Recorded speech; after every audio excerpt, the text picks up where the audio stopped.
A century-old flying machine is the only link to a secret hidden at the ends of the Earth. This airplane flew over the North Pole. Or maybe not. A battle flag sparks a revolution, but leaves an enigma in its wake. Who made this flag? Who designed this message? Who carried this around and made it part of their protest? And a plaster bust said to be haunted by the spirit of a man who couldn't die. A lot of the audiences actually believed he would somehow be able to evade death. Across the United States, in the nation's most revered institutions, our celebrated history is on display. Wondrous treasures from the past, bizarre relics. But behind every amazing artifact is another tale to be told, and a secret waiting to be revealed. These are the mysteries at the museum. 100 miles north of Milwaukee is Appleton, Wisconsin. And here, in the city center, is an unexpected sight. This imposing stone building, once a Masonic temple, is now called the History Museum at the Castle. Inside, over 50,000 artifacts showcase the area's rich history.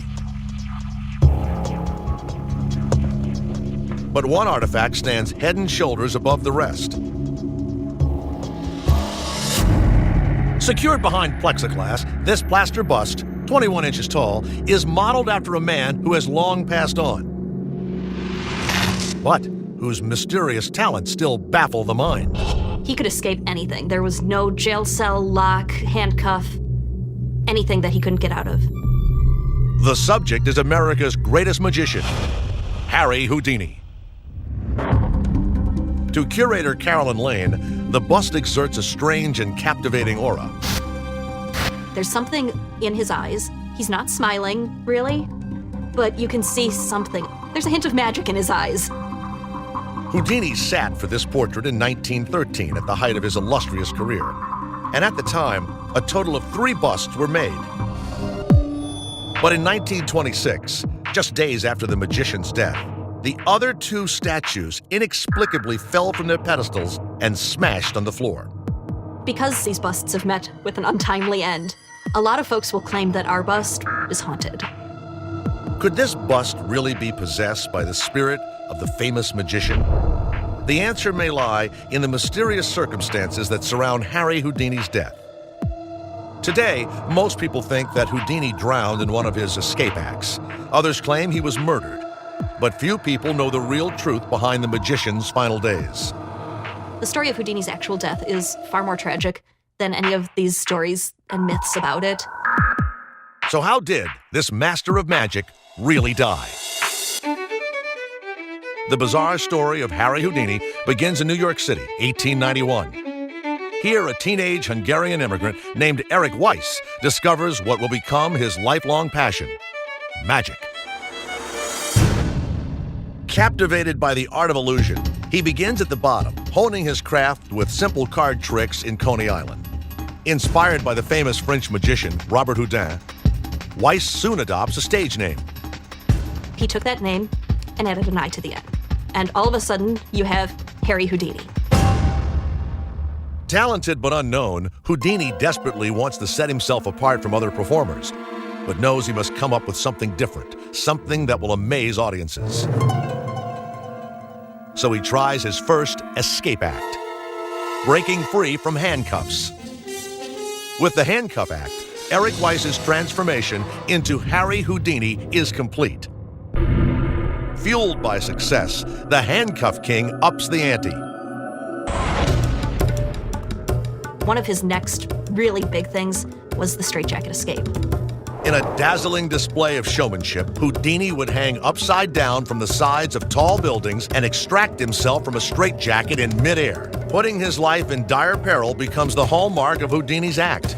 A lot of the audiences who watched Houdini perform actually believed he was magic and would somehow be able to evade death. But as it turned out, the man who could not die would meet his end in the most unexpected way. The most common myth about Houdini's death surrounds Houdini drowning. It's a great story. It's very romantic, very dramatic, and not at all true. The real story of Houdini's death begins backstage in Montreal on October 22, 1926. A haggard Houdini has been fighting a mysterious illness for several weeks. As he rests before a show, a local fan named Gordon Whitehead propositions him. Gordon Whitehead asked, "You know, during your performances, you claim you can withstand any punch, any blow someone can deliver to you. Is it true?" The 52-year-old illusionist accepts the challenge. But before Houdini can brace himself, Whitehead delivers several hard, hammer-like punches to the magician's stomach. Houdini is stunned by the pain. Houdini was a real macho, tough guy, of the old show must go on mentality. He just continued performing. 2 days later, after his next show in Detroit, Houdini staggers from the stage. Could Whitehead's strike have felled the unstoppable Houdini? The prospect seems improbable. But at the hospital, doctors are shocked to learn that this may, in part, be true. The punch seemed to have burst the magician's appendix. But what's also clear is that the blow complicated an already serious condition. Once he's in the hospital, the doctors figure out that he's suffering from appendicitis. And not just recent appendicitis, it's severe. The infection was so bad that there wasn't anything they could do. Even the great Houdini can't escape death this time. He dies on October 31st, 1926, Halloween. The official cause of death, bacterial infection. People were just shocked to see someone who could withstand anything succumb to such a normal end. And after his death, the tales of how Houdini met his end became ever more fantastical until they matched the man's legendary reputation. And it is this urge to perpetuate the myth of this great magician that led to the rumor that Houdini's ghost might still dwell in this bust. Is it really haunted? No one knows. But despite all the mystery and misinformation surrounding Houdini, today, one thing remains certain. When you ask a second grader, who's the greatest magician who ever lived, they will all unanimously say it was Houdini. 1926, the same year the illustrious illusionist dies, a new American hero achieves everlasting fame in an epic flight to the farthest reaches of the planet. Coming up on Mysteries at the Museum. Detroit, Michigan, birthplace of the American automobile. In nearby Dearborn, the renowned Henry Ford Museum holds a breathtaking collection of automobiles that documents a century of Americans on the move. Under the museum's colossal roof are hundreds of vehicles, ranging from antique roadsters to sleek hot rods. But one exhibit, Heroes of the Sky, showcases artifacts that soared high above the roadways. For curator Bob Casey, one plane in particular catches his eye. The first time I saw the Josephine Ford, it was quite stunning to me because I'd read about this as a kid. If you get up close, one of the first things you notice is it's actually sitting on large wooden skis. So you may get the idea that this airplane is poised to do something special. In 1926, the intrepid pilot of this airplane set out on a death-defying flight to the end of the Earth with one goal in mind: to be the first human to fly over the North Pole. But to this day, the journey remains shrouded in mystery. This airplane flew over the North Pole. Or maybe not. What exactly happened on the Josephine Ford's most celebrated flight? It's spring of 1926, and the world is seized with aviation fever. In the early 1920s, aviation was one of the great new cutting-edge technologies. People were fascinated by it. Pilots became heroes. Spurred on by an adoring public, daredevil pilots are desperate to reach new heights and set new records. One aviator in particular was driven to go further than any other: ambitious 37-year-old Navy commander Richard Byrd. Richard Byrd was well known in the Navy, but if he led the expedition that made the first flight over the North Pole, he'd be a hero. He'd be a celebrity. May 9th, 1926, Spitsbergen, Norway. After 2 test flights, Byrd announces he's ready for takeoff. At 12:37 a.m., Byrd and his co-pilot Floyd Bennett climb into the Josephine Ford and prepare themselves for the 1,330-mile round trip to the North Pole. It's very hard to appreciate how dangerous this attempt to reach the North Pole really was. Despite the slim chance of success, Byrd and Bennett take off into the Arctic winds and disappear over the horizon. All the ground crew can do is wait. About 15 and a half hours after the plane took off, they hear the drone of the engines and then see it coming over the horizon. Well, when the plane lands, of course, the reception is huge. The whole crew is part of not just aviation history, but human history. But some of Byrd's colleagues harbor suspicions. Almost immediately, some people begin to ask, could he have gotten to the pole and back in 15 and a half hours? But without conclusive proof of a fraud, no one is willing to voice such damaging allegations. Upon arrival in the States, wild enthusiasm greets the aviator. The National Geographic Society verifies the explorer's handwritten navigational readings, and Byrd becomes an instant hero. He got the ticker tape parades in New York. He got the Congressional Medal of Honor. He became a national celebrity. With his newfound fame, Byrd secures funds for several more expeditions, including 2 epic trips to the South Pole. After 30 years in the national spotlight, Byrd dies a decorated hero in 1957. But after his death, the validity of Byrd's achievements come into question. Suspicions about Byrd's polar flight had percolated throughout his life, and now his detractors start to come forward. To travel 1,330 miles in under 16 hours means Byrd must have averaged 87 miles per hour. The Josephine Ford's top speed was closer to 75 miles an hour. Even flying at top speed, Byrd wouldn't have made it. Byrd says, on the way back, we picked up a tailwind. And that's a plausible explanation. But there's another possible explanation for Byrd's fast flight time. When Byrd landed, there were signs that oil had leaked from the right engine during the flight. An oil leak could cause an engine to shut down. Why didn't Byrd turn around when he saw the plane was spewing oil? Byrd says that they were relatively close to the pole. And so they said, let's keep going. But some speculate perhaps Byrd saw the leak early in the flight and, fearing the worst, turned around well short of the pole. And then, in 1996, Byrd's expedition diary surfaces and provides more fuel for the fire. Several key navigational readings from the journey have been erased and rewritten. To many, the doctored diary is a sure sign that Byrd fabricated the navigational readings that showed that he reached the pole. But no one can say for sure. I don't think we will ever know the answer to whether or not Byrd and Bennett actually flew over the North Pole. Richard Byrd's polar flight, genuine or not, is a testament to the explorer's quest for greatness at any cost. Some 20 years after Byrd's historic flight on Oregon's Pacific coast, a very different kind of aircraft was aloft. An enigmatic object sent to wreak havoc on the United States during World War II. And it alters the course of history in a way no one could ever imagine. Next on Mysteries at the Museum.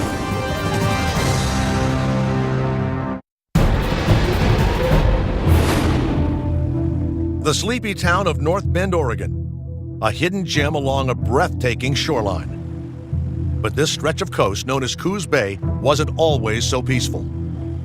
Coos Bay is a very rough area of sea to cross. We've had over 150 shipwrecks in the last 100 years. At the Coos Historical and Maritime Museum, some 50,000 artifacts chronicle this area's turbulent history. But deep within the museum's archives, there is a peculiar object that arrived not from the sea, but from the air. 17 pounds and nearly 2 feet in diameter, this corroding metal ring might be mistaken for scrap from a nearby farm. But the ring was part of a secret weapon designed to bring death and destruction on America's shores. And when it was finally exposed, it led investigators to a startling new discovery that would change the world forever. Why was this ring sent here? What incredible secrets does it hold?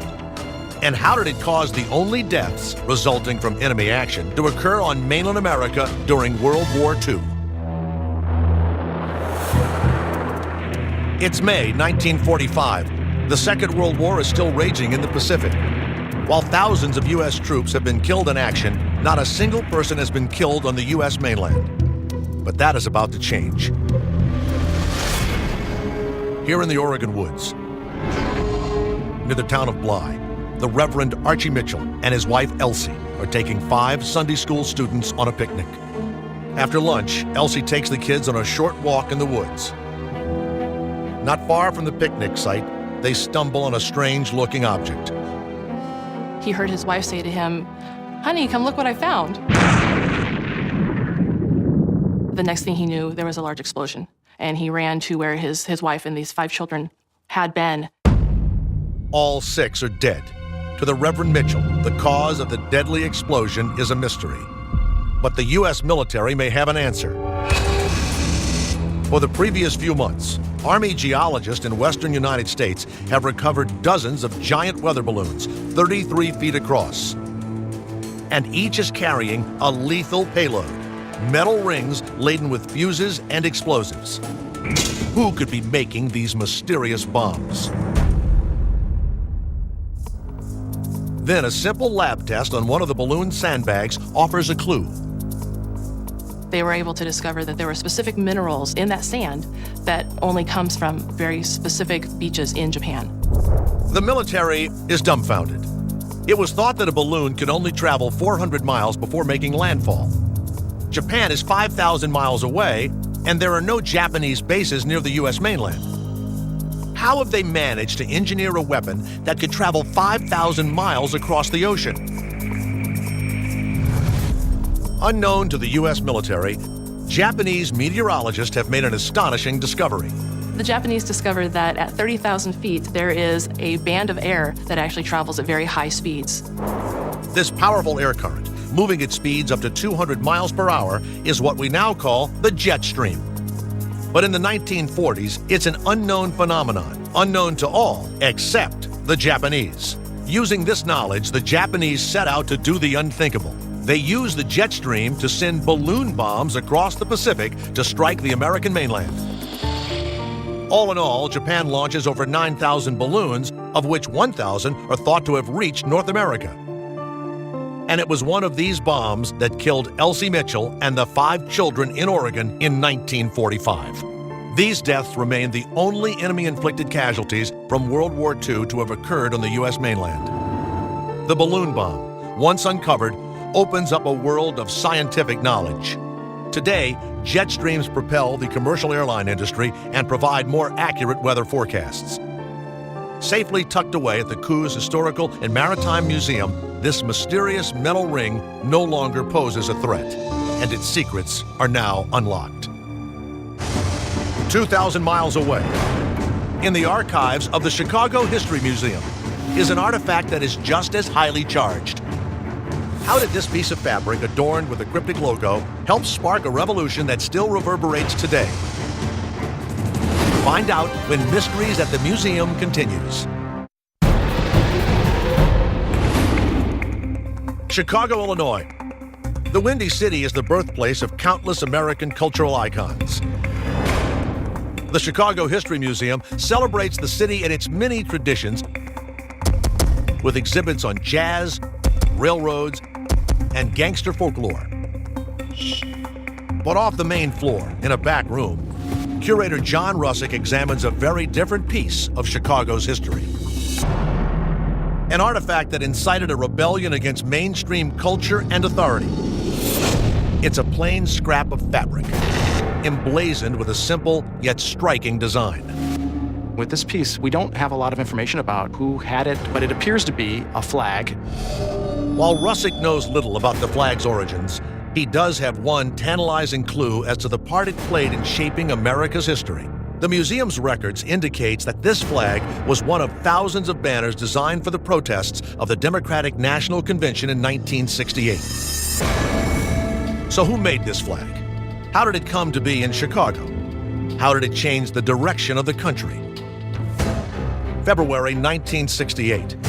The Vietnam War is in its 6th year, and at home, support is waning. Anti-war protesters lead marches, rallies, and sit-ins across the country. The war is really a galvanizing event, and it's really impacting the youth.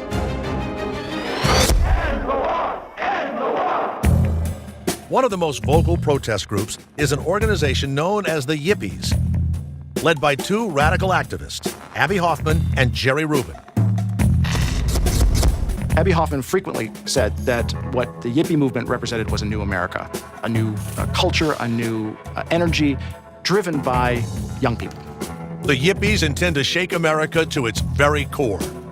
They want to change the democratic processes. They want to change the party politics. In 1968, Rubin and Hoffman identify the perfect platform to promote their anti-war counterculture message. They'll protest at the Democratic National Convention. But they can't do it alone. The Yippies call for thousands to convene in Chicago. Yippies from all over the country start planning a large-scale rally. And since their goal is to reject the establishment and all of its symbols, one of their targets is the American flag. Instead of flying the stars and stripes at the rally, the Yippies decide to create their own homemade flags. When you have something different you want to say, something new, you kind of have to create your own flag in order to say that. But standing in the demonstrators' way is one of America's toughest and meanest politicians, Chicago Mayor Richard Daley. Richard Daley loved Chicago. He ruled Chicago, and he wants to demonstrate that he's in charge. Daley fills the streets with over 20,000 soldiers and police officers to control the protesters. There's a sense that something is going to happen in Chicago. It's not going to pass by quietly. August 23rd, 1968, the first day of the convention. Yippie ringleaders Hoffman and Rubin hold court among the thousands of protesters collecting in Chicago's parks. With no official Yippie flag, many carry banners emblazoned with their own personal statements. And the Chicago History Museum's records state that this flag was among them. At first, the demonstrators are peaceful, but with each passing day, an inevitable battle draws nearer. On August 28th, the protesters are driven out of the parks by the police, and the displaced crowd surges onto Michigan Avenue. And at the Hilton Hotel, which is where many of the delegates are staying, there is sort of the classic moment of the 1968 Democratic Convention police-protester conflict. You have protesters being beaten severely by police and dragged into paddy wagons. It's a really horrific scene. Over 100 people are sent to the hospital.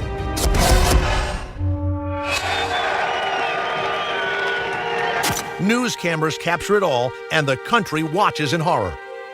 And this was really the first time that I think people actually saw just how ugly it had gotten in Chicago. The convention ends the next day, and the delegates and protesters return home. But the images from Chicago have been burned into the public consciousness.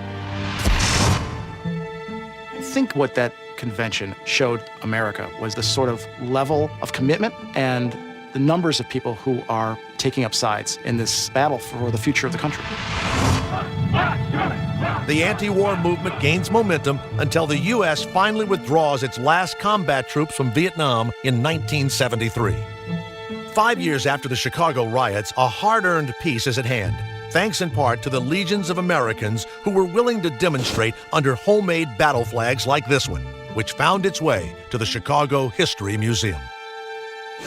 Like many of the revolutionary flags flown at the 1968 convention, the identity of this flag's designer remains a mystery.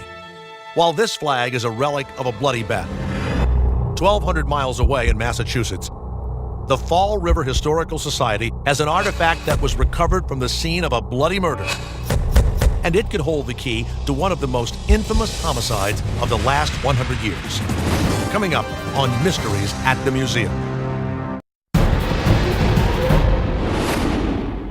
In Fall River, Massachusetts, an old granite mansion stares down at passers-by. It's the Fall River Historical Society. The museum is packed with bizarre ornaments from years gone by. The Fall River Historical Society has a very large collection of items that came out of homes in Fall River, so visiting the Historical Society is very much a step into the past. But in the museum's basement store, curator Michael Martins guards a far more sinister item. It's a 5-pound iron hatchet head. Its rusty blade is still sharp.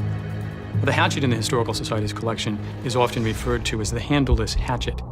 If one examines the hatchet, it's obvious that the handle had been cut and then perhaps snapped.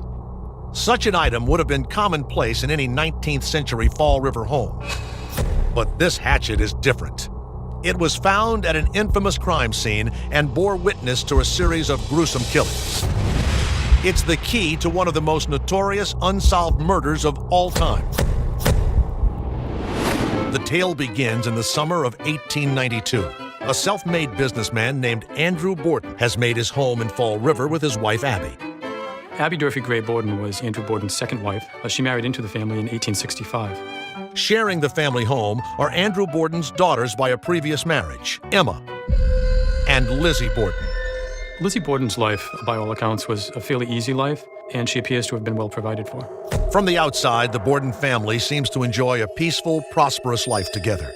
But it will soon transpire that the outward trappings of gentility are just an illusion. On August 4th, 1892, some believe a long-standing family feud finally came to a chilling climax. Abby Borden told the maid Bridget that she wanted her to wash the first floor windows inside and out, and sometime around 9 o'clock in the morning, she went upstairs to make the bed in the guest bedroom. It was Mr. Borden's custom to come home at around noon. He hadn't been feeling well. He came home unexpectedly around 11 o'clock. Sometime before noon, Lizzie Borden summoned the maid, Bridget Sullivan, with these 4 chilling words. Someone has killed father. When the police arrive, they find Andrew Borden on his living room couch, bludgeoned to death. His wife, Abby Borden, lies dead in the upstairs bedroom, her skull smashed. Who was behind this hideous crime and what motive did they have? No one knows. At the time of the murders, we know that Lizzie Borden was about the house, as was the maid, Bridget Sullivan. Those are the only 2 people that we definitely know were on the premises. Having no motive, the maid is quickly dismissed as a suspect. But police soon realize Lizzie Borden had 2 powerful incentives to kill: money and property. It does appear that the family got along quite well until a few years before the murders. Because of a real estate transaction, it appears to have caused some animosity with the Borden sisters. The previous year, Andrew Borden had purchased another home for his second wife, Abby. But Andrew Borden's daughters, who were from a previous marriage, felt they were owed something as well. From the point of the real estate transaction, it appears that there were some difficulties in that household. During interrogation, suspicion mounted. Lizzie apparently gave very vague answers to questions as to her whereabouts. Police search the property. They find a clue that they believe will help them finger the killer: a broken axe head. It appeared to have been freshly cleaned. They did find it fit into the different angles of the wounds on the skull, and since the prosecution needed a hatchet, this one fit the bill. Did Lizzie Borden use this hatchet to kill her parents? After several days of questioning, Lizzie Borden is arrested. And on June 5th, 1893, she is put on trial for murder. The prosecution's case relies heavily on what it claims is the murder weapon. A forensic expert shows how the wounds to the victim's skulls and the hatchet's blade fit together. But the evidence is not enough to convince the jury. All of the evidence in this case was circumstantial. They had absolutely no proof of Lizzie Borden's guilt. It was an 11-day trial, and she was acquitted on the 12th day. It's possible that the very brutality of the bloody slayings are what spared Lizzie Borden. It was very difficult for people to come to terms with the idea that a woman could have murdered in such a fashion. So did Lizzie Borden get away with murder? I don't think anyone will ever definitively know who murdered the Bordens. I think it's highly unlikely. Today, the only remaining witness is this broken hatchet. Rightly or wrongly, Lizzie Borden's name will forever be linked with a gruesome double murder. But not everyone who plays a part in this nation's great history is remembered so vividly. An object in the Smithsonian's National Museum of American History tells the tale of a forgotten hero who helped save the world from total destruction. I'm prepared to wait for my answer until hell freezes over. Coming up on Mysteries at the Museum. Washington, D.C., America's proud capital, is home to the biggest museum complex in the world, the renowned Smithsonian Institution. One of the most popular branches of the Smithsonian is the National Museum of American History. With over 3 million artifacts, this museum has the definitive take on the history of the United States. And hidden within its vast collection is what seems at first a puzzling acquisition. A worn and weathered 80-year-old briefcase. But this attaché once belonged to a lifelong politician and diplomat and held countless top-secret and sensitive government documents. The briefcase we have in our collection once belonged to Adlai Stevenson. For some 40 years, Stevenson carried this simple briefcase as a governor, a presidential candidate, and the American ambassador to the United Nations. I would say the briefcase is witness to many moments in time. But curators at the Smithsonian believe this briefcase was party to a watershed event that changed the history of the planet. 13 critical days when the fate of the free world was at stake. How would you pull back from the brink? And that's what the Cuban Missile Crisis was one of those moments where everybody went right to the brink. The story of the Cuban Missile Crisis is well known, its main players all too familiar. But at the heart of the crisis is a little-known diplomat whose steadfast actions might just have saved the world from nuclear war. And at hand at the crucial moment was this simple briefcase. What did it contain? And how did Stevenson help defuse the most dangerous confrontation of the Cold War? October 1962. The world's two superpowers, the USA and the USSR, are locked in a dangerous nuclear arms race. Both of these superpowers are building these large arsenals of weapons that can destroy the world. In the U.S., concerns are growing over Soviet ties to a communist nation just off the American coast, Cuba. And the CIA is about to make a shocking discovery that will confirm the nation's worst fears. Early morning, October 14. An American U-2 spy plane completes a recon flight over the island, taking 928 aerial photographs. The photographs show several nuclear missile bases under construction. From their size and design, it's clear that they are Russian-made. By the time the aerial photos hit President Kennedy's desk, the terrifying implications are clear. These bases could launch short-range and mid-range missiles that could attack virtually every city in the United States. Cuba is just 90 miles from the U.S. Millions of Americans could be just hours away from a nuclear attack. After 5 tense days of around-the-clock deliberations, Kennedy calls for a naval blockade of the island to prevent Russian ships from arriving with more nuclear supplies. When Kennedy announces the blockade on national television, shockwaves reverberate around the world. Once that information comes out, there's this panic. The Soviets deny the existence of the weapons and regard the blockade as an act of war. The Soviets had no idea that the Americans actually had tangible evidence of the missiles. American destroyers move into position, but the Soviet supply ships steam ahead. We were really at the brink of war between the two superpowers. In a last-ditch effort, the United Nations steps in and demands an emergency session. And a new player enters the fray, the U.S. ambassador to the United Nations, Adlai Stevenson. October 25th, Stevenson arrives at the UN in New York. He carries with him his briefcase, a trusted companion which has held countless documents throughout his long career. Now, it carries the notes and papers Stevenson will use in the most critical presentation of his life. Stevenson prepares to show the world irrefutable evidence that the Soviets are building missile silos on the island of Cuba. This will be the definitive diplomatic showdown of the crisis. Finally, Stevenson confronts his counterpart, the Soviet ambassador, Valerian Zorin. Stevenson at that moment turns to him and says, I have a simple question to ask you. Does the Soviet Union have missiles in Cuba? That's yes or no. He's clearly commanding the room, and he's giving a great performance. You will have your answer in due course. I'm prepared to wait for my answer until hell freezes over, if that's your decision. When he's demanding an answer, it's something that he knows and everyone knows. The whole world is watching. With the attention of the world focused on him, Stevenson unveils the aerial photographs that prove the missiles exist. The world awaits the Russian response with bated breath. And it's those aerial photographs that become the evidence that changes the dynamic of the Cuban Missile Crisis. And they realized that now was the time to sort of step back from this crisis and find a negotiated way out. The next day, on October 26th, Soviet Premier Nikita Khrushchev relays a message to Kennedy. The Soviet Union will remove the missiles from Cuba, provided the U.S. agrees not to invade the island nation. And at the heart of the crisis was Adlai Stevenson, a man who stood up to fight for peace in front of the entire world. That moment where he becomes the voice of the nation for that brief moment is something that he'll always be remembered for. This briefcase at the National Museum of American History represents the pinnacle of one man's career and a diplomatic victory won under the most perilous circumstances.